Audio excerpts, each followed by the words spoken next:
Diálogo Cósmico, Namastê, pessoal da TVJ, São Tomé das Letras, também São Tomé das Letras, o Joel e a Karen, pessoal do Rio de Janeiro, Nova Iguaçu, Vital, pessoal que me escuta simplesmente no YouTube, é um prazer estar aqui com vocês.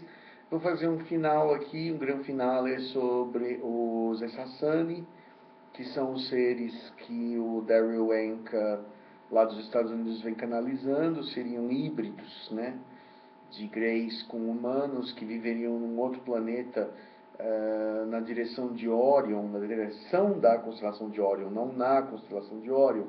Vamos lembrar que as estrelas têm estrelas atrás de estrelas atrás de estrelas. Então, por exemplo, você não pode pensar simplesmente que Orion está em Orion, está atrás de Orion, atrás do que está atrás do que está atrás do que está atrás de Orion. 700 anos-luz atrás de Orion, quer dizer, bem lá para trás. E que esses Sassani vivem no futuro, numa outra temporalidade, que eles voltam, inclusive, para ajudar os Greys a fazer a hibridização, do qual eles são resultado. É uma coisa muito, muito pirante. E esses Sassani é muito interessante. Uma coisa que eu quero falar sobre cosmologia é que, por exemplo, quando você fala assim, no sentido da direção de constelação de Orion, isso é simplesmente para orientação astronômica. Por exemplo, se você for perguntar onde está o centro da galáxia, né, a gente está num braço da galáxia. Então, onde está o centro da galáxia? O centro da galáxia está em Sagitário, mas não é que está dentro da constelação de Sagitário. Você olha para a constelação de Sagitário e você vai encontrar uma zona de turbulência. Os astrônomos sabem que essa zona de turbulência indica a presença da constelação de Sagitário, do centro da galáxia. Que o centro da galáxia é um buraco negro, né, onde você tem uma explosão de radioatividade, de ondas de raios gama e tudo mais, que indica que você está olhando para o centro da galáxia, para um foco de turbulência galáctica máximo da nossa galáxia, que está no sentido, ou seja, se fosse possível pegar uma nave e atravessar a constelação de Sagitário em linha reta, você ia chegar no centro da galáxia. Até interessante em astrologia que o Sagitário aponta, né? Ele aponta para frente, quer dizer, talvez ele aponte para o centro da galáxia mesmo. Talvez os antigos quisessem dizer alguma coisa com aquela coisa da seta do Sagitário, né? Que ela aponta para o centro, ela aponta para o centro do nosso complexo estelar. É muito interessante isso daí.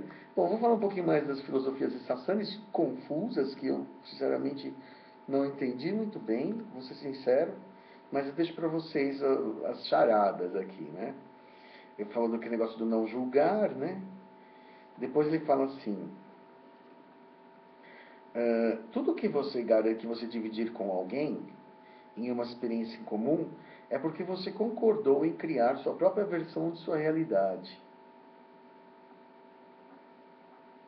Tudo que você dividiu com alguém numa experiência comum é porque você concordou em criar sua própria versão da realidade. Aí cai aquela coisa da física quântica, né? Aquele filme Quem Somos Nós, né?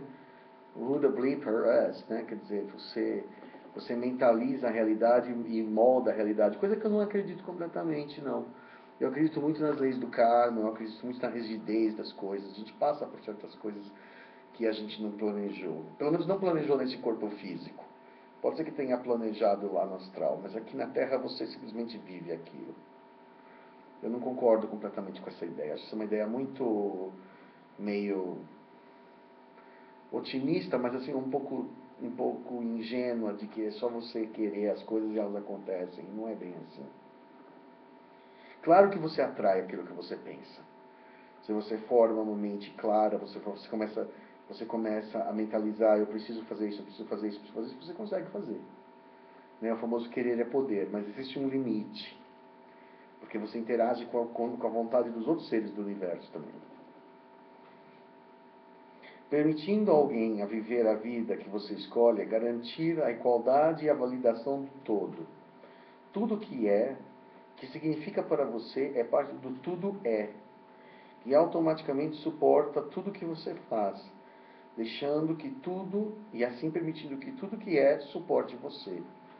Quer dizer, ou seja, o universo, aquela coisa, o universo conspira a seu favor, né? Eu entendi isso dessa forma. que você planeja uma coisa e você chega lá porque o universo entende o que você está pedindo. Seja bom, seja mal, às vezes, né? O que você está pedindo, você, né? Tem até aquele ditado assim, cuidado com o que você pensa que pode vir a acontecer, né? Você fala assim, quero que fulano aconteça aquilo, acaba acontecendo, você queria mesmo, né? Se você acredita que você precisa ser protegido, você está já sendo atacado. Quer dizer, na cabeça na filosofia deles, a partir do momento que você gera medo, né? Isso é muito interessante. O cachorro sente que você está com medo, né? E ele vem para cima. Então, por exemplo, da mesma forma, por exemplo, parece que quando você tem pessoa muito medrosa, atrai ladrão, né? Conforme ela está se demonstrando assustada, ela veste aquela cara, fica impregnado na cara dela que ela está com medo e que ela tem algo a perder ou que ela está correndo perigo, né? Então, por exemplo, quanto mais você se protege, segundo o Bashar, né, que é a entidade que o Daryl Anka recebe, quanto mais você se defende, mais vulnerável você se torna, né? Uma coisa que é muito interessante é que realmente, por exemplo, não no sentido físico do assalto e tal, mas pessoas que são muito defensivas são as pessoas que menos têm razão, né? Quem você disse? Quem é você para duvidar de mim? Quem você? Sou uma pessoa de muita moral? Eu sou uma pessoa de muita decência? Eu sou uma pessoa não sei o que, não sei o que, não sei o que. Geralmente essa pessoa está cheia de coisa errada, né? A pessoa que realmente não deve nada, ela fala assim, se você brinca com ela, fala, você é desonesto, você não sei o que, você é safado, não sei o que, você fala assim, bom, você acha, prova. Ela não vai ficar assim, nervosinha, né? Geralmente pessoas que ficam muito nervosinhas o tempo todo, elas têm alguma coisa errada, entendeu? Elas estão escondendo, elas estão sendo hipócritas. Isso eu acredito bastante. Pessoas que a gente chama de defensivas, né? Com quem você pensa que você está falando? Você sabia que eu tenho idoneidade? Você sabia que eu tenho honra? Você sabia que eu sou macho? É sempre o contrário do que a pessoa está falando, entendeu? Tem sentido, sim, né? Pelo menos eu entendi dessa forma, né? Bom, todas as situações são neutras. Você dá a elas significado positivo ou negativo. E ao dar esse significado, você convida aquela realidade como positiva ou negativa. Ou seja, por exemplo, isso aí é o que o Buda fala. Isso aí, não sei se o Daryl Anka conhece o Buda.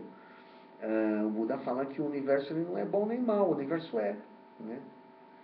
Então, por exemplo, o leão, ele mata a zebra. Para a zebra, o leão é mau. Pro leão, matar a zebra é bom. Quer dizer, então, se eles seguem sua programação no universo, né? Eles têm interesses conflitantes. A zebra quer escapar, o leão quer pegar. Mas quem é mau? Você considera o leão mau? Num certo sentido, se você pensar em termos de bom e mal, ele é o predador, então ele é mau. Mas como um animal, e você pensar que foi o bondoso Deus que criou aquele animal para fazer aquilo, como é que fica? Né? Como que faz sentido que um animal vem ao mundo para matar? Né? Para ser predador. Ele é predador, ele não tem outra escolha que isso. Ele não pode ser vegetariano. O organismo dele não está preparado para isso e a cabeça dele, o cérebro dele não está programado para isso. Ele não vai ser. Você não transforma um leão num coelho. Tudo nele é criado para ele ser um leão, né? Então, por exemplo, não existe bem e mal aí. A natureza ela não pensa em termos de bem e mal. Ela pensa em termos de eficácia, né? Então, o Buda falava que não existe bem e mal no fim. Que existe, na verdade, o agradável e o desagradável do teu ponto de vista. Você quer uma coisa, o outro quer outra, entendeu? Eu quero que aconteça, né? Sei lá, politicamente, né? Eu quero que aconteça, que saia, né? Mas outra pessoa quer que fique, entendeu? Quer dizer, cada um tem o seu interesse, né? Então, agora, ninguém pode dar nada. Todos têm que criar sua própria versão das coisas. Estranho, né? Na verdade, também isso também é uma coisa interessante. No budismo também, de novo, eu vou fazer um paralelo com o budismo, existe uma coisa que chama-se originação interdependente. que é assim, por exemplo, você não é nada. Um exercício mental interessante do Buda era esse, que você não é nada, entendeu? Então você fala assim, eu tenho um carro. Não, você não tem um carro, você comprou, você tem um carro emprestado durante a tua vida. Mas quem produziu o carro foi a montadora, foi o operário, foi o cara que buscou o mineral, foi o cara que produziu o vidro, foi o cara que produziu a borracha, foi o cara que produziu... E aquela conjunção de coisas que a gente chama de formação, em budismo a gente chama de sankara, formação, né? O carro é um sankara, quer dizer, não confunde com samsara, sankara com K. O Sankara é o resultado, né? É o resultado da vontade de milhares de pessoas, de milhares de mãos, de milhares de mentes, que originou aquele produto que é um carro bonito, carro feio, carro pobre, um carro rico, um carro chique, um carro... E que você acaba comprando, porque você está produzindo, você é uma peça, né? Você tem o teu trabalho, você consegue acumular os créditos financeiros para adquirir aquela formação, aquele Sankara. Mesmo uma coisa mais simples, uma maçã. Você fala assim, a maçã é minha. Não, a maçã não é sua. A maçã é do fazendeiro que vendeu para você. E o fazendeiro precisou da água. A água veio de alguém que produziu trouxe a água até lá. E de alguém que, em última instância, colonizou aquelas terras. Entendeu? O trabalhador rural que cultuou aquela água, que cultuou aquela maçã. Então você, na verdade, é um usuário, né? Você toma emprestado, você não é dono de nada nesse mundo. Tanto é que quando você morre, você vai embora e não leva nada, né? É muito interessante esse raciocínio budista. É um outro raciocínio de budismo que está parecido com isso aqui que ele está falando. Com relação a relações. Relações humanas, né? Quando você conhece e que está completo dentro de... Quando você se conhece e está completo dentro de si mesmo e atrai para si uma relação como dois iguais, cada ser na relação estando completo, então o indivíduo pode vir e ir numa relação e se sentir livre sem perdas. Quer dizer, quando uma pessoa ama de verdade e ela está se sentindo completa, ela não fica enciumada, possessiva, porque ela é completa em si, né? A presença do outro deveria ser uma alegria e não um problema, um medo de perder, né? Esse é o princípio do estar bem consigo mesmo. Se você está bem consigo mesmo, em teoria, a gente fala que não é verdade, pelo menos na nossa forma humana isso é impossível. O medo da solidão faz com que o medo da perda da relação se torne um pesadelo. Novamente cai aquela questão budista, né? O medo da perda, né? O medo da solidão e tudo mais, já é o resultado do apego, né, que a gente tem. Então seria, se você fosse capaz de amar, de estar completo, de ser feliz mesmo, independentemente de qualquer pessoa, você não teria apego àquela pessoa, você teria amor só. E amor é diferente de apego, né? O amor seria realmente estar feliz com aquela pessoa e não querendo reter aquela pessoa, às vezes contra a vontade dela, como aprisionada, né? Ou fazendo chantagem, fazendo truques, fazendo cenas, né? Gritando, né? Isso já é apego. Vamos lá. Se um indivíduo vem e vai, ele é uma reflexão precisa da completude da relação e serve no seu propósito na relação e não haverá interrupção dessa relação. Quer dizer, quanto mais possessiva que você for, né, mais você perde. Principalmente isso é muito comum entre mulheres, né? Mulheres costumam ser muito possessivas e elas acabam afastando o homem. Fica aquela mulher chiclé. Existe homem também chiclé. Que a gente se torna, quando está muito apaixonado, eu já passei por isso, todo mundo já passou, se torna um chiclé. Fica uma pessoa sufocante e que é justamente quando você afasta a pessoa, né? Acho que é isso que ele quis dizer. Alguém deu outra interpretação? As pessoas percebem que você precisa de uma relação para ser completa. Não, as pessoas acreditam que você precisa de uma relação para ser completo. Então você está sempre indo atrás de buscar em si mesmo um reflexo de si mesmo, da sua incompletude auto-percebida.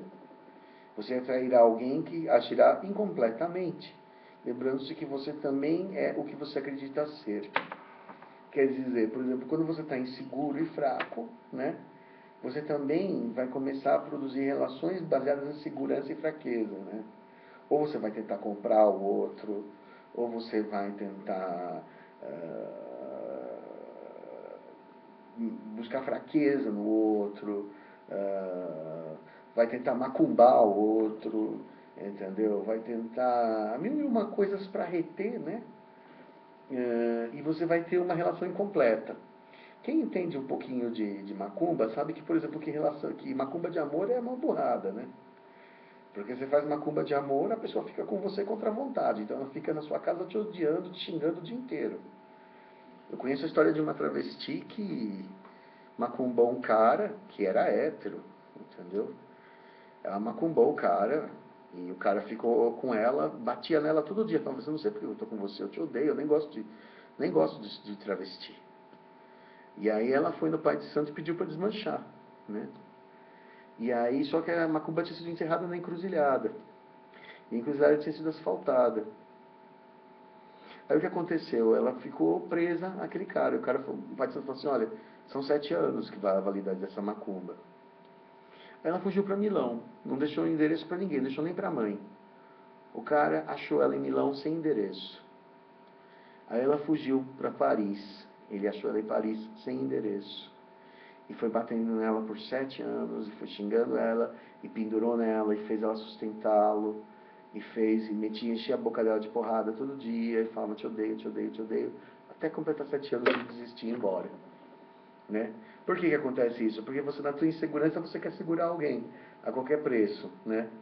E aí, no que você quer segurar alguém a qualquer preço, você acaba fazendo determinadas coisas que, na verdade, reforçam a tua insegurança e faz acontecer uma coisa que não é saudável.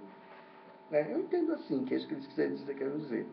E, finalmente, os indivíduos da sua sociedade dizem que eles só podem encontrar a alma gêmea e que tudo será maravilhoso a partir daí. Mas entenda que você só encontra aquilo que você vibra. Então, por exemplo, se você não é uma coisa legal, a sua alma gêmea, então também não seria uma coisa legal. Certo? Se você é uma pessoa horrorosa, se você é uma pessoa mesquinha, mentirosa, traiçoeira, sei lá, então a sua alma gêmea deveria ser o reflexo de você. Então ela vai fazer isso também com você. Então você, na verdade, você vai encontrar na alma gêmea, você vai encontrar o espelho daquilo que você é, né? Então nessa questão de amor, o Bashar está dizendo que você vai encontrar, na verdade, na tua vida amorosa, alguém que faz com os outros o que você fez com os outros também, né? Se você usa os outros, se você mente, tudo mais, provavelmente isso que você vai encontrar também. Né? É muito interessante. Para mim, isso vem de um ET? Pode ser. Mas para mim também isso parece autoajuda. O que eu acho desse negócio do Sassani? Acho sábio, mas eu estudei budismo na casa de Dharma, eles ensinavam essas coisas. Um bom filósofo, um bom guru indiano ensina tudo isso para você. Né? Então não sei se dizer para você se isso é uma, se você precisa de um extraterrestre para saber isso. Né? Mas é legal, é interessante, é profundo. É bacana, me agrada, faz sentido. Pelo menos não é nada que me agride a minha consciência. Né? É verdadeiro ou não? Quando eu for lá para a Oreo eu te respondo. Né? É isso aí, pessoal. Esse é o terceiro e último programa sobre o Zé Sassani. Espero ter respondido a contento sobre o Zé Sassani para vocês. E é isso aí. Chico Penteado, programa Diálogo Cósmico. Namastê.